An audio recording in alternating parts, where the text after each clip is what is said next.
نفسك تشوف مسلسل ابطال خارقين يكون جامد جدا ومختلف؟ اجاز بقى عشان جبت لك واحد من اسوأ المسلسلات اللي اي حد ممكن يشوفها في حياته.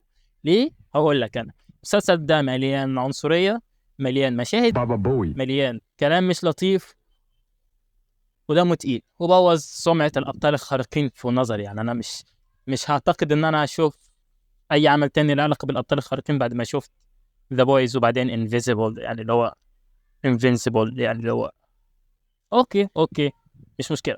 بس انت هتسالني دلوقتي انت ليه شفته او ليه كملته او ليه بتعمل عنه ملخص دلوقتي؟ انا هجاوب لك على ده كله. انا شفته علشان بوتشر، لانه يا جدع يخرب بيت العظمه، وكملته عشان القصه عجبتني، وعملت عنه ملخص لان هو الصراحه كان سهل ان انا اكتبه، لان هو كان يا دوبك بس 8 حلقات. اه اوكي. المهم انا هطلب منك طلب، ما حدش يروح يشوف المسلسل ده عشان ما ياخدش ذنوبك، فاهم؟ انا جبت لك كل حاجه لحد عندك، وحرفيا ملخص لك سيزون 1 كله. لكن لو انت عايز تتعرف على اي نوع من الابطال او اي نوع من الناس الجامدين فشخ اللي هيكون بطل القصه، فلا احب اقول لك ان البطل بتاعنا جبان عيوطه، مش عارف، عنده عقده نقص في شخصيته او ايا كان. بس يعني المهم، شايف الشخص ده هيوي كان واقف مع حبيبته على الرصيف عادي، وفجأة يدوسها الشخص اسمه قطر ويحولها لجوجو ساتورو. المهم قطر يقول له معلش انا بهرب من سيد عشان ما اشتركتش، ويكمل هروب. المهم قطر واحد من مجموعة اشخاص بقدرات خارقة ضمن شركة اسمها فولت، هدفها ان هي تجيب فلوس من ورا الخارقين. المهم الشركة دي بترغم قطر ان هو يعتذر على التلفزيون عشان ما يسواش سمعتهم، وفي نفس الوقت بعتوا واحد بفلوس لهيوي علشان يتستر على الموضوع. بس هيوي رفض وطلب ان هو يتحاسب. طبعا اي حد مكانه كان ممكن يعمل كده،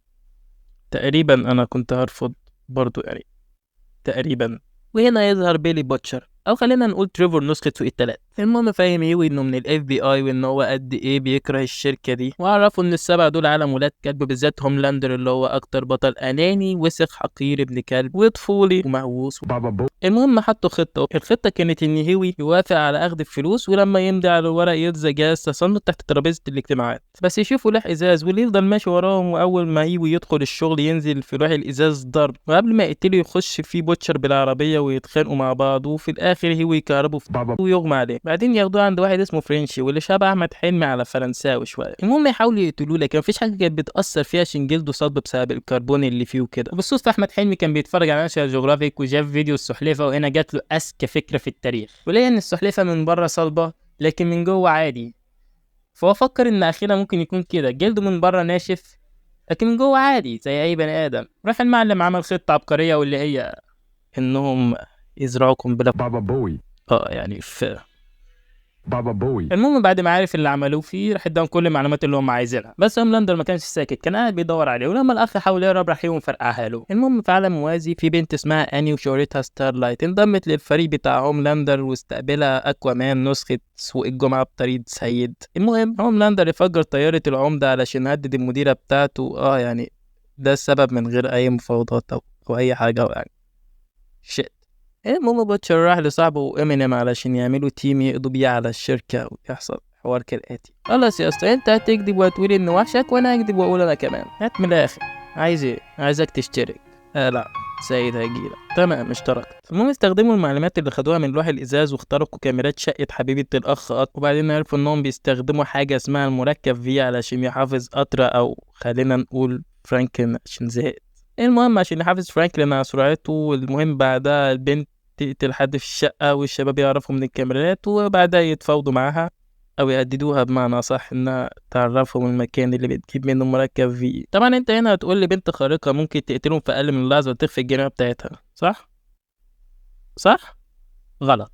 البنت خافت منهم وسمعت الكلام. زي ما بقول لك كده، سمعت الكلام. المهم يروحوا للمكان ويلاقوا بنت كان بيتعمل عليها تجارب هناك، واول ما احمد حلمي يحررها تقوم فرتك كل اللي هناك وتهرب. هم يترصدوا بيها ويلاقوها. المهم احمد حلمي يحاول يساعدها لكن تهرب منه. المهم هوملاندر بيخلي قطر يقتل حبيبته عشان عارف انها السبب في اللي حصل، ويشوف احمد حلمي في الكاميرات. ولما بلاك نوار يعرف يقوم يهجم على احمد حلمي، بس البنت ترجع وتنقذه، لكن بلاك نوار قتلها. اه ماتت كده بكل بساطة. المهم البنت بترجع تاني للحياة، وبكده نعرف انها مفعلة شفرة الموت من GTA، وبتنضم للتيم الكحيان بتاعهم. المهم بوتشر يجيب لها قارئ افكار عشان البنت ما بتتكلمش وعايزين يفهموا هي ايه، لكن البنت بتكسر ايده. المهم بعد ما جبصوا للراجل ايده، بوتشر بيهددوا انه هيحشروا المسدس في بابا لو هرب يخلوه يجرب تاني. المهم البنت طلع اسمها كيميكو، كانت مخطوفة هي واخوها من جماعة ارهابية وهي صغيرة، وكانوا بيعملوا عليها اختبارات للمركب في او الشيلد بتاع فورتنايت. انا من زمان عارف ان اللعبه دي مدرب عقل الانسان. المهم هيوي بيقابل ستارلايت بالصدفه، والامور بتتطور بينهم لحد ما يرتبطوا، فتريفور بيستغل الوضع ويخلي هيوي يحط كود تصنت على تليفونها، وبعدين راحوا حفله مع بعض. وهناك هيوي كان بيهدد واحد من الخارقين انه هيبعت له سيد لو ما ادالوش المعلومات اللي هو عايزها. المهم بياخد اللي عايزه منه ويكمل الحفل مع ستارلايت. وهناك تعترف ستارلايت على الهوا عن الاستقبال الاكوامان اللي هيكوبي منه. والمهم بسبب الاعتراف ده المعنى بيتكرف من التيم بتاعه. المهم بسبب المعلومات اللي خدها ايوه من الراجل، عرفوا ان المركب ده بيتحقن في الاطفال وبيكبروا بيه، وان دي مش هبه من عند ربنا زي ما العالم كان فاكر. وكمان ان الشركه بتطور الاطفال دول عشان تتعاقد مع الجيش ويفهموهم ان في ارهاب خارج بره البلد وكده. وفي نص ده كله يهجم عليهم سكواد مسلح. تريفور يمسك الولد ويعامله معامله الاخ الصغير للقطط في الشارع، وينزل على الجنود بالطفل سول سكواد. المهم تريفور ياخد الورق والعينه ويديهم لصديق عنده في الاستخبارات. ولما واجهوا المديره بموضوع الارهاب ده ما كانتش عارفه حاجه، بسبب ان هوملاندر هو اللي كان السبب في كل ده من وراها. بعدها بيروح قارئ الافكار لهوملاندر ويبيع تريفور ورجالته، ويفتن على كل اللي شافه في مخيلة كيميكو. وفي عالم موازي أنا قاعدة بتهزق في هيوي وتقول له أنت بتستغلني وبتكذب عليا. المعلم رد عليها قال لها بابا أحسن من أمك اللي كدبت عليكي بخصوص قوتك، وحكى لها عن المركب في واللي شافه في المختبر. المهم أنا اتصدمت أكتر لما واجهت أمها واتأكدت من الكلام ده. في الناحية التانية تريفور اعترف لهيوي إنه بيكره هوملاندر لأنه اغتصب مراته وقتلها، وإنه بيعمل كل ده عشان ينتقم منه. وهنا الجماعة قسموا بعض. بوتشر هيروح للمديرة ويهددها، وهيوي هينقذ أحمد حلمي وإمينيم، وهناك هتظهر ستارلايت وتساعده. وقطر هتجيله نوبة قلبية. احسن. المهم بوتشر راح وكتف المدير عشان يعرف ايه اللي حصل لمراته بالظبط، لانه كان شاكك ان هي لسه عايشه. لكن هوملاندر يجي ويهدده بوتشر انه هيفجرها، فيقوم هوملاندر قاتلها بنفسه. ليه يا ابني كده؟ حرام عليك. المهم تريفور لما لقى نفسه كده كده ميت راح مفجر المكان عشان هوملاندر ما يقتلوش. ده كانه يصحى يلاقي نفسه قدام بيت بيخرج منه عيل صغير ومراته اللي كان فاكرها ميته.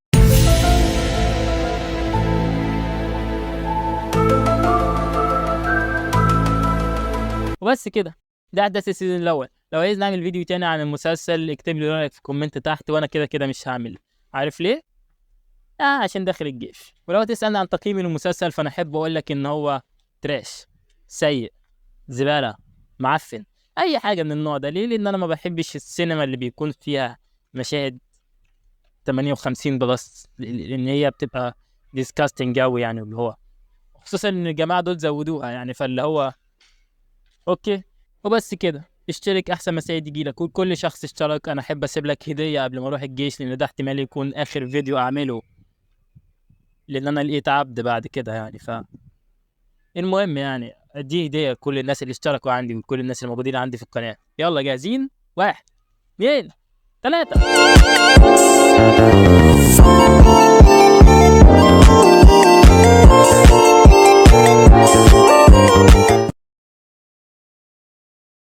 يلا روح اشتري.